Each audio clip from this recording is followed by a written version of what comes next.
Mas pinasaya ang darating na Pasko ng 100 pamilya sa siyudad ng San Fernando matapos ilunsad ng Rotary Club of San Fernando, Pampanga ang kanilang Christmas gift-giving program nitong December 22, 2025 dito sa Robinson Star Mills. Aktibong nakiisa sa pamamahagi ang mga kasalukuyang miyembro ng club, pati na rin ang mga dating pinuno nito bilang bahagi ng patuloy na advokasya ng Rotary na maghatid ng saya at pag-asa sa komunidad.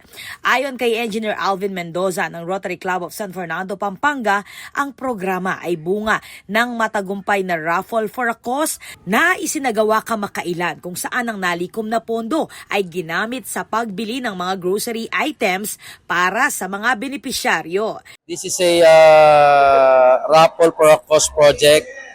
Yung making proceeds mi po, metong ming project, ini mamaya kaming Christmas gift, kareng 5 different barangays, equivalent to 100 families po.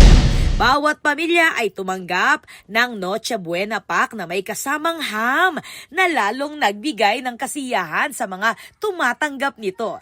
Makikita ang ngiti at pasasalamat ng mga mukha ng mga benepisyaryo habang tinatanggap ang kanilang pamaskong handog. Yung puro talents, lalo na po ang Rotary Club of San Fernando, naman mo every Christmas siya mami yan, beginning na ng year, January up until December. Pero dahil po Christmas season, siyempre mas dakala generous sa Rotarian, dakala maganak ang Rotarian.